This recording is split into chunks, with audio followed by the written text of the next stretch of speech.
Breaking news today.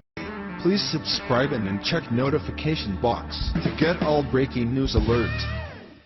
President Trump controversially provoked the Muslim community across the world by declaring what U.S. policy has always claimed: Jerusalem is the capital of Israel.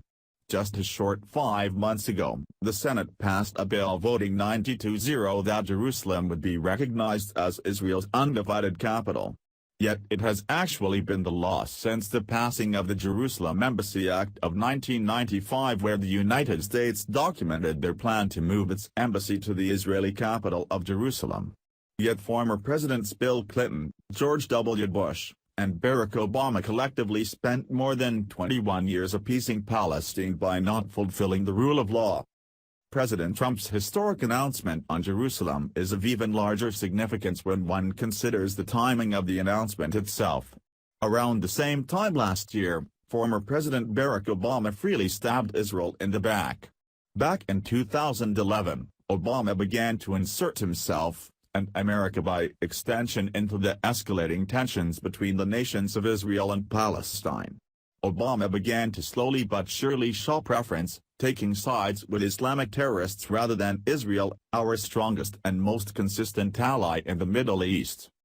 Obama publicly urged the nation of Israel to simply hand over many of their holy sites, along with half of Jerusalem, to radical Islamic organizations, places considered significant not only to the Jewish people but to Christians as well, such as the Wailing Wall, the Temple Mount, Old Jerusalem, the Tomb of Jesus Christ, and the Via Dolorosa. For those that do not know, the Via Dolorosa is the street in the Old City of Jerusalem that Jesus walked on the way to his crucifixion.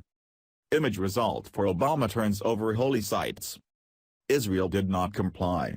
Obama tried again in December 2013, again urging Israel to hand over the holiest of holy sites in Christendom and Judaism to radical Islamists.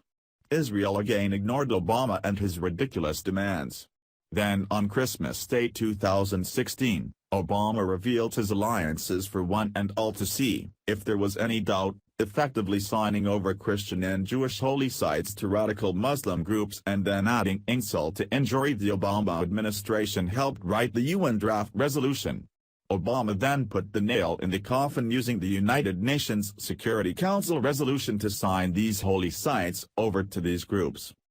Fast forward just 1 year after Obama's despicable and treacherous move, America now has a new president, Donald Trump, who controversially provoked the Muslim community across the world by declaring what U.S. policy has always claimed: Jerusalem is the capital of Israel.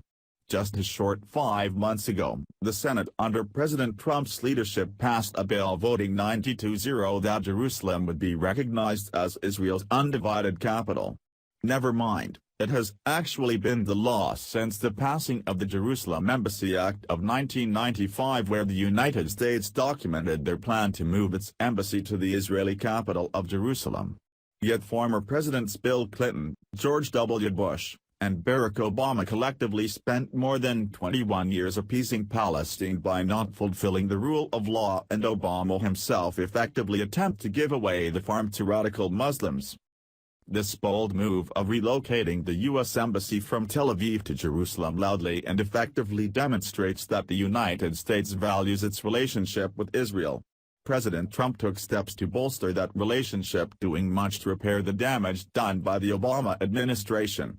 Israel now has a true friend in the White House, and this historic move, in accordance with the Jerusalem Embassy Act of 1995, solidifies Israel's position as owner and ruler of the Holy City, thus making it crystal clear that the United States stands with Israel.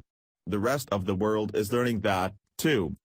Naturally, the Muslim world lost their collective minds. Of note, leftist darling, self-proclaimed activist, and terrorist sympathizer Linda Sarsour quite literally flipped out all over social media, proclaiming to one and all via Twitter # Jerusalem is not the capital of Israel, no matter how many times Trump says it. He doesn't speak for me. Sarsour went into a longer, more detailed tirade on Facebook where she raged and seethed, stating I don't care how many times he says it. Jerusalem is not the capital of Israel. We should all be outraged by the reckless, ill-informed decision made today by this dangerous man. We should also question anyone who is seen as moderates, liberals who are applauding this decision because it tells me a few things. You never cared about a peaceful resolution to the Israeli-Palestinian conflict. You are not invested in any resistance to this administration if you are standing with this misogynistic, racist, bigot now. How am I feeling? Outraged. How else am I feeling? Unapologetically Palestinian, because the Palestinian people are a resilient, strong people and Palestine will inevitably be free. The question has never been if, it's when. A matter of time. This president does not and will not ever represent me.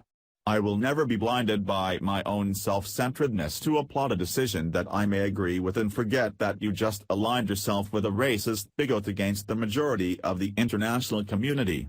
Unacceptable. Free Palestine. The Muslim argument to President Trump's decision to move the U.S. Embassy to Jerusalem, thereby giving Palestine authority over East Jerusalem, is flawed at best. Many argue that if Palestine were handed East Jerusalem exclusively, that somehow magically peace would be possible, effectively ignoring the true and professed aims of the PLA. The PLA is the Palestine Liberation Army, and they were set up as the military wing of the Palestine Liberation Organization, PLO, at the 1964 Arab League Summit held in Alexandria, Egypt, with the mission of nothing more than fighting Israel. The PLA wants nothing more than to claim the entirety of the nation of Israel as their own. They proclaimed just that message when Jordan and therefore Palestinian Muslims retained control of East Jerusalem until 1967. During this period, Jewish people were not allowed any access whatsoever to any Jewish holy sites up to and including the Wailing Wall. Even today, the Jewish people are only allowed to enter the Temple Mount on specific Palestinian-sanctioned times through one of only 10 gates. The Jewish people are even barred from praying there, as to do so triggers terrorist attacks. The site is considered so holy by the Jewish people that many rabbis bar people from entering it at all, as to enter it in their mind would corrupt its sanctity. Conversely, Muslims are freely able to roam Jewish sites at will.